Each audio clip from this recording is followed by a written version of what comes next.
Muy buenos días compañeros y profesor Moisés Cua.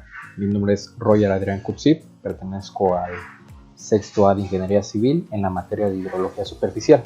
En esta ocasión mi video va a tratar de la unidad número 4, hablando de la evaporación y la evapotranspiración. A lo largo de este video pues iré intentando explicarles o detallarles más acerca de la investigación que he logrado hacer y espero que pueda comprender o resolver algunas dudas que existan entre nosotros. Bien, empezaremos con la evaporación y la evapotranspiración, son los temas principales.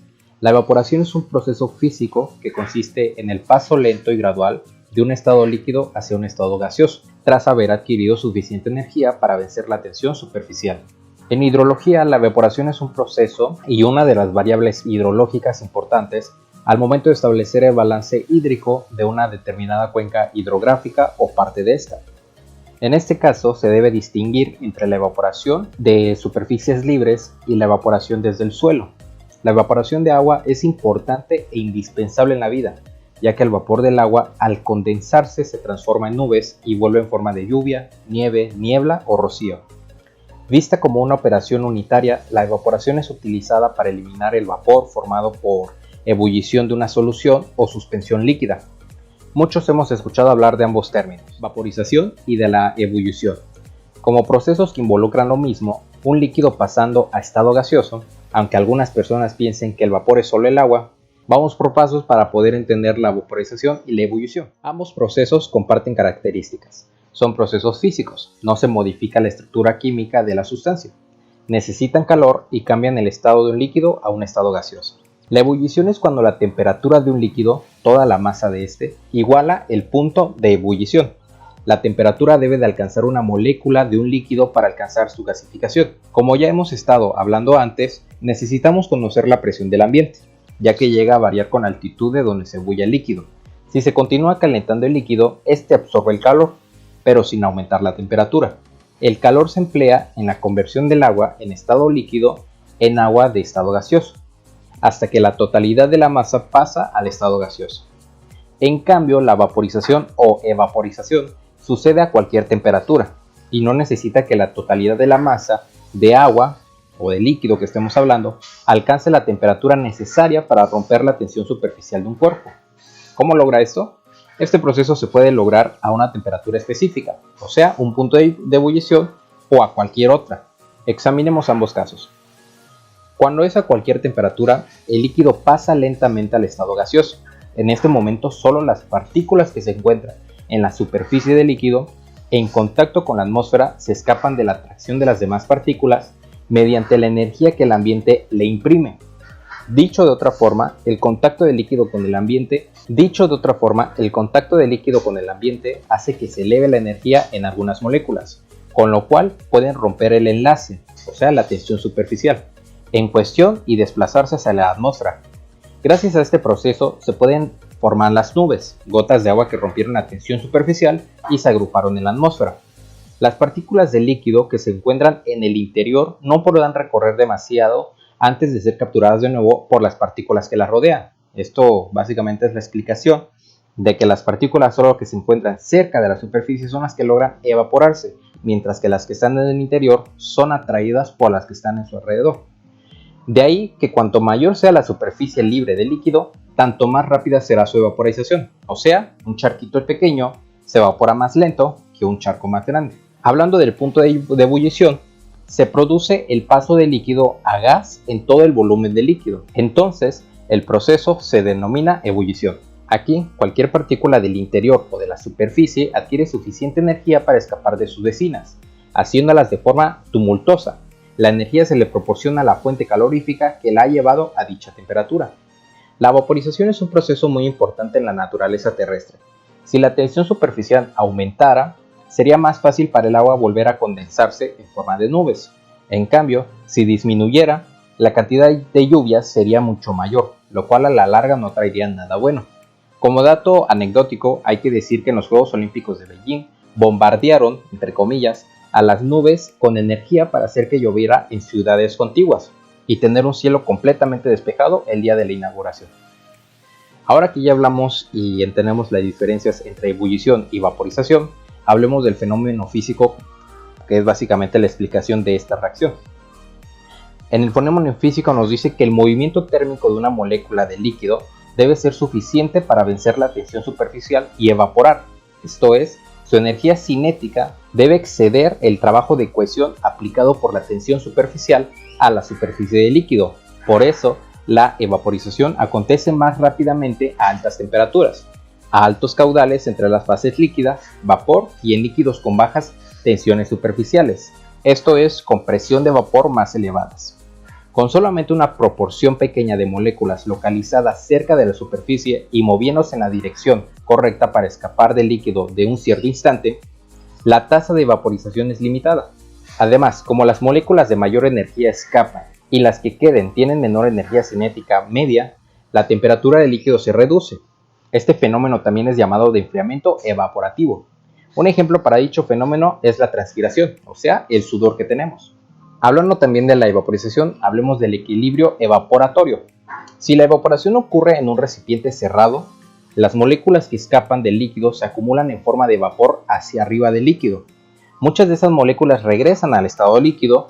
Cuando el proceso de escape y regreso alcanza un equilibrio, el vapor es llamado saturado y no ocurre cambios adicionales en la presión de vapor o en la temperatura del líquido. Esto quiere decir que se encuentra en un equilibrio evaporativo. Algo importante es el déficit higrométrico. Los factores que acondicionan la tasa de vaporización, generalmente se le expresa en milímetros al día o milímetros en el mes, son por un lado los que caracterizan el estado de la atmósfera en la vecindad de la superficie evaporante y por otro lado los factores que caracterizan la naturaleza y el estado de la superficie evaporante, ya sea el agua libre, el hielo, el suelo desnudo o la vegetación. Como una forma de correlación entre la evaporización y otros factores meteorológicos que influyen en ambos medios, el agua y el aire, Dalton en 1802 propone la siguiente formulación, en la que nos dice que E, en este caso la tasa de vaporización, va a ser igual al coeficiente K por la diferencia de valores de PS menos PV. En este caso PS se refiere al vapor saturado y PV a la presión del vapor. Esta diferencia de PS menos PV es igual al déficit higrométrico. Continuando con el tema, ahora continuaremos con el subtema de la evapotranspiración. La evapotranspiración se define como la pérdida de humedad de una superficie por evaporación directa, junto con la pérdida de agua por transpiración de la vegetación. Se expresa en milímetros por unidad de tiempo. Para entender un poco más acerca de esto, pues vamos a definir o desglosar la evaporación y la transpiración. Dentro del intercambio constante de agua entre los océanos, los continentes y la atmósfera, la evaporación es el mecanismo por el cual el agua es devuelta a la atmósfera en forma de vapor. En su sentido más amplio, involucra también la evaporación de carácter biológico que se realiza por los vegetales, conocida como transpiración y que constituye, según algunos, la principal fracción de la evaporación total. Sin embargo, aunque los dos mecanismos son diferentes y se realizan independientemente, no resulta fácil separarlos. Considérese también la intercepción de la precipitación por el dosel arbóreo y el suelo, pues ocurren con lo general de manera simultánea. De este hecho deriva la utilización del concepto más amplio de evapotranspiración, que engloba a ambos. En el ciclo hidrológico y en el balance energético, este es un tema importante, ya que la evapotranspiración constituye un importante componente del ciclo y balance del agua. Se estima que un 70% total del agua recibida por una zona, en precipitación, es devuelta a la atmósfera a través del proceso de evapotranspiración, mientras que el 30% restante constituye la escorrentía superficial y subterránea. Junto con ser un componente del ciclo hidrológico, la evapotranspiración interviene en el balance calorífico y en la redistribución de energía mediante los traspasos que de ella se producen con los cambios de estado del agua, permitiendo así un equilibrio entre la energía recibida y la perdida. El conocimiento de las pérdidas de agua mediante el proceso permite tener un acercamiento a las disponibilidades del recurso y consecuentemente puede realizarse una mejor distribución y manejo de este. En la aplicación, la evapotranspiración, en términos aplicados, quizá una de las más conocidas referencias al fenómeno venga de la climatología y de la consideración y utilidad de la evapotranspiración como un indicador de aridez y de las distintas zonas, basado en un largo registro de observaciones de distintos elementos climáticos en un número suficiente de años. Sin embargo, donde la evapotranspiración ha ganado un lugar realmente importante es en la evaluación de los fenómenos de agua involucrados que, teniendo interés en sí mismos, son indispensables en las tareas de planificación y gestión de los recursos hídricos, en ciertos estudios medioambientales y en la cuantificación de las demandas hídricas de la vegetación, especialmente de los cultivos. Ya que entendemos un poco acerca de la evaporación, la diferencia entre la ebullición y la evaporación, y a la vez ya entendimos que este proceso de evaporación puede ir de la mano de la transpiración y convertirse en evapotranspiración, ahora entenderemos acerca de cómo medir la evaporación. La evaporación puede medirse de forma directa desde pequeñas superficies de aguas naturales o artificiales, llamados tanques de evaporación, o a través de evaporímetros o lisímetros. Estos últimos poseen una superficie porosa embebida en agua y se ubican en condiciones tales que la medición es condicionada por las características meteorológicas de la atmósfera, tales como grado higrométrico, temperatura, insolación, el viento, etc. La tasa de evaporación así observadas pueden generalmente ser consideradas como máximas y dan una buena aproximación del poder evaporante de la atmósfera. Aplicando a dichos valores máximos diversos coeficientes de reducción y comparando los resultados con los suministrados por las fórmulas de evaporación, se deducirán los valores más probables de las tasas de evaporación aplicados a la superficie de interés. El más utilizado de los evaporímetros es el tipo Pitcher. Está constituido por un tubo cilíndrico de vidrio de 25 centímetros de largo y 1.5 centímetros de diámetro.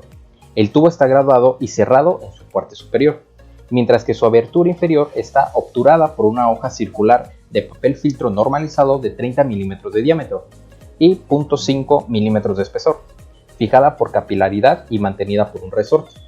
Llenado el aparato de agua destilada, esta se evapora progresivamente a través de la hoja de papel filtro. La disminución del nivel del agua en el tubo permite calcular la tasa de evaporación, en milímetros por cada 24 horas, por ejemplo. El proceso de evaporación está ligado esencialmente al déficit higrométrico del aire. Sin embargo, el aparato no tiene tal vez en cuenta suficientemente la influencia de la insolación. Este aparato en las estaciones hidrometeorológicas se instala bajo abrigo. Los depósitos o tanques de evaporación utilizados en distintos países son de formas, dimensiones y características diferentes, pues los especialistas no están de acuerdo sobre cuál es el mejor tipo para utilizar. Evaporación estudiada desde las superficies líquidas. Siendo que las condiciones de entorno creadas tienen una influencia significativa, los resultados varían según qué evaporímetro se está utilizando para la determinación. Si se tiene en cuenta que los valores de evaporación medidos en el sitio de interés para tener validez desde el punto de vista estadístico debe tener una duración de por lo menos 15 años, se comprende la dificultad. Esto ha impulsado a numerosos investigadores a analizar fórmulas empíricas que permitan rápidamente llegar a un resultado lo más aproximado posible. Hablando de estas fórmulas empíricas, tenemos el estudio que se hace desde un lago, una laguna. Una de las expresiones más simples ha sido propuesta por Vicentini y se aplica para cálculos aproximados en superficies líquidas situadas en cotas bajas, donde se puede considerar que la presión atmosférica es de aproximadamente 760 milímetros de columnas de mercurio. Las fórmulas empíricas propuestas por Vicentini son: la evaporación anual en milímetros va a ser igual a 75 por la temperatura media anual en grados Celsius, para lagos o embalses con cotas inferiores a 200 metros sobre el nivel del mar. Cuando estamos hablando de entre 200 y 500 metros sobre el nivel del mar, la fórmula cambia a 90 por la temperatura media anual del sitio. Cuando son cotas superiores a 500 metros sobre el nivel del mar, la ecuación sería 90 por la temperatura media anual más 300. Nótese que para una temperatura media de 10 grados centígrados, la evaporación será entre 750 milímetros y 1200 milímetros por año, es decir, de aproximadamente 2 a 3 milímetros por día. Considerando que en la evaporación juegan roles importantes, entre otros la temperatura del agua, la temperatura del aire, el viento, la insolación, etc., otros investigadores han propuesto fórmulas empíricas más complejas y que por lo tanto son más difíciles de utilizar. Otro tema importante es la medición de la evapotranspiración. La evapotranspiración, o ET por sus siglas, se ve afectada por múltiples factores. ya sean climatológicos por la radiación solar, la humedad relativa, la temperatura, la velocidad del viento o características del suelo, su textura, la estructura, la densidad, la composición química y factores vegetales, ya sea el tipo de plantación, la profundidad de la raíz y la densidad foliar, altura de las plantas o el estado del crecimiento de la misma. Aunque la evapotranspiración se puede medir utilizando aparatos de medida como los lisímetros, el proceso de medición es largo y costoso. Por lo tanto, es mucho más frecuente su estimación en base a ecuaciones empíricas y analíticas. La mayoría de las ecuaciones de ET se desarrollaron relacionando medidas de ET con medidas de parámetros climáticos que directa o indirectamente afectan a la ET. Como hay tantos factores implicados en la ET, es extremadamente difícil formular una ecuación que permita el cálculo de la evapotranspiración en diferentes condiciones. Es por ello por lo que los investigadores desarrollaron la idea de evapotranspiración para un cultivo de referencia expresada en milímetros. El cultivo de referencia es una superficie de gramíneas, cuyas características físicas y biológicas se han estudiado extensamente. La ET de esta superficie es conocida comúnmente como ET0. Para calcular la evapotranspiración real, ET subíndice C, para un determinado cultivo en una zona con características climáticas semejantes a la de las estaciones meteorológicas, se utiliza un factor de cultivo, conocido comúnmente como coeficiente de cultivo, Kc. Esta cantidad de agua requerida para compensar la pérdida de evapotranspiración del cultivo se define como necesidades de agua del cultivo. Ya que entendemos un poco que la medición de la evapotranspiración es por métodos empíricos, hablemos de las ecuaciones. Hay distintas ecuaciones que permiten el cálculo de la ET0. Su elección depende del objeto, las condiciones y disponibilidad de los datos. Las superficies de referencia cuyas condiciones físicas y biológicas sean conocidas, los principales factores climáticos que afectan a la ET0, ya sean la radiación solar, la humedad relativa, la presión del vapor, la temperatura del aire y la velocidad del viento. Por lo tanto, la ET0 puede ser calculada con bastante precisión usando modelos matemáticos consistentes en ecuaciones complejas. Una de esas ecuaciones es la fórmula de Hargreaves. La fórmula de Hargreaves, desarrollada por Hargreaves y Samani en 1985, para evaluar la evapotranspiración potencial necesita solamente datos de temperaturas y de radiación solar, en la que nos dice que la evapotranspiración potencial diaria, medida en milímetros sobre día, va a ser igual a 0.0135 por la suma de la temperatura media en grados Celsius más 1778. Esto multiplicado por la radiación solar incidente, convertida en milímetros al día. La radiación solar incidente, RS, se evalúa a partir de la radiación solar extraterrestre, que es la que llega a la parte exterior de la atmósfera, que sería la que llegaría al suelo si no existiera esta atmósfera. Esta última aparece según los autores como una R0 o una RA, y la podemos encontrar en tablas en función de la latitud del lugar y del mes que estaremos estudiando. En este video la vamos a entender como R0. Para obtener la radiación solar incidente, Samani en el 2000 propone la siguiente fórmula. La radiación solar incidente va a ser igual a radiación solar extraterrestre R0 por el coeficiente Kt. Esto multiplicado por la diferencia de valores de la temperatura diaria máxima y la temperatura diaria mínima, elevado a la media.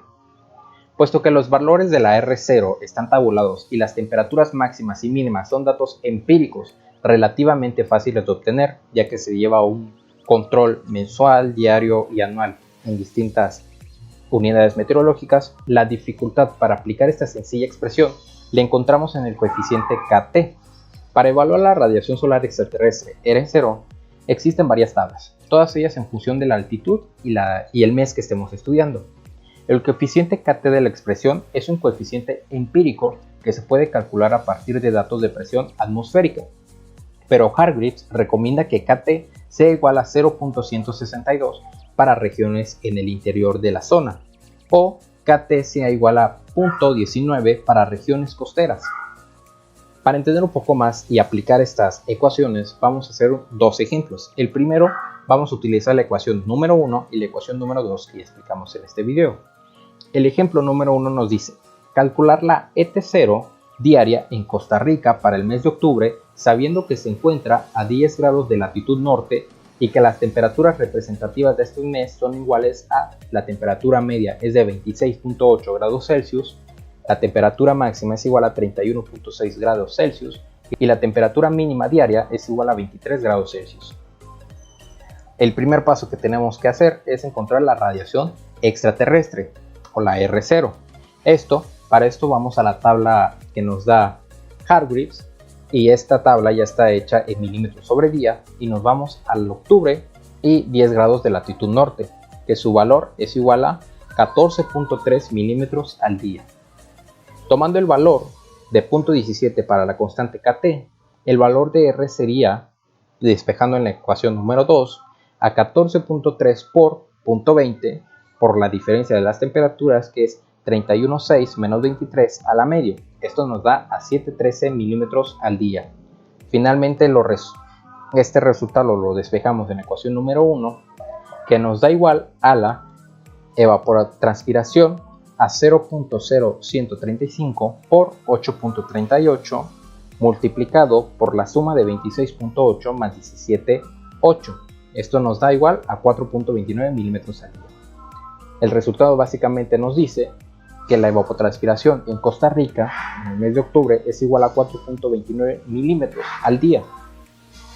Ahora bien, basándonos en estas fórmulas, en distintas investigaciones en distintos lugares nos vamos a encontrar con una fórmula más simplificada a la que acabamos de explicar, ya que se sustituye el valor de RS de la expresión inicial y tomado por el coeficiente Kt, el valor medio de 0.17, resulta la expresión citada con más frecuencia, que es igual a evapotranspiración potencial diaria va a ser igual a 0.0023 por la multiplicación de la temperatura media más 17.78 por el R0, o sea, la radiación solar extraterrestre, multiplicado por la diferencia de valores de la temperatura máxima menos la temperatura mínima al medio.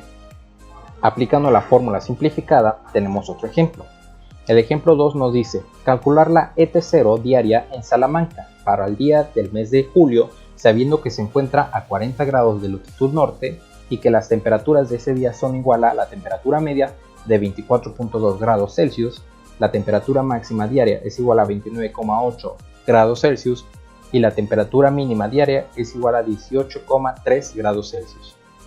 Lo primero es hallar el valor de la radiación extraterrestre. Para esto recurrimos a las tablas en el mes de agosto y la latitud de 40 grados al norte, que nos da igual a 36,7 moles julios sobre el día al cuadrado. Esto lo tenemos que convertir, que nos va a dar igual a 15 milímetros al día. Finalmente, aplicando la ecuación simplificada, nos da igual a 0,0023 multiplicado por la suma de 24.2 más 17.78. Esto multiplicado por 15 por la diferencia de valores al medio, que esto nos va a dar un resultado igual a 4,91 milímetros al día en el mes de julio en el área de Salamanca.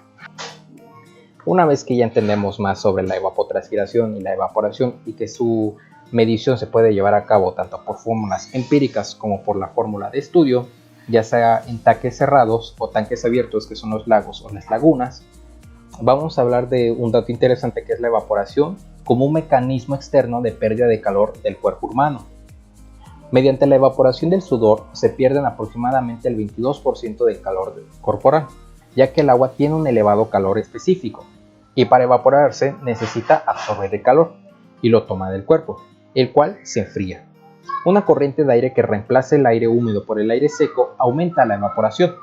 Para que se evapore 1 grado de sudor de la superficie de la piel, se requieren aproximadamente 0,58 kilocalorías, las cuales se obtienen del tejido cutáneo, con lo que la piel se enfría y consecuentemente el organismo. La evaporación de agua en el organismo se produce por los siguientes mecanismos. La evaporación insensible o perspiración se realiza en todo momento y a través de los poros de la piel, siempre que la humedad del aire sea inferior al 100%. También se pierde agua a través de las vías respiratorias. Otro método es la evaporación superficial, que es la formación del sudor por parte de las glándulas sudoríparas, que están distribuidas por todo el cuerpo, pero esencialmente en la frente, las palmas de las manos, los pies, las axilas y el pubis. Esto es una breve explicación de cómo el cuerpo logra enfriarse a través del método de la evaporación. Al perder líquido, el cuerpo se enfría. Esto es un mecanismo que nuestro cuerpo ha desarrollado con la evolución. Nuestro último tema en este video va a ser el uso consultivo. Para eso hay que entender las raíces de este término, el uso consultivo, y es que los primeros estudios que abordaron el tema del riego hablaron de utilización consultiva, cantidad de agua que se expresaba en metros cúbicos por hectárea regada. Luego, en 1941, la División de Riegos del Ministerio de Agricultura de los Estados Unidos y la Oficina Planificadora de Recursos Nacionales definieron el concepto de uso consultivo o evapotranspiración como la suma de los volúmenes de agua utilizada para el crecimiento vegetativo de las plantas en una superficie dada, tanto en la transpiración como en la formación de tejidos vegetales y de la evaporada por el terreno adyacente, ya sea proveniente de la nieve o de las precipitaciones caídas en un tiempo dado. Más tarde, en 1952, H.F. Blaney y W.D. Cridle definieron uso-consumo o evapotranspiración en términos muy similares a los anteriores como la suma de los volúmenes de agua usados por el crecimiento vegetativo de una cierta área por conceptos de transpiración y formación de tejidos vegetales y evaporada desde el suelo adyacente proveniente de la nieve o precipitación interceptada. Básicamente solo refuerzan el estudio en 1952.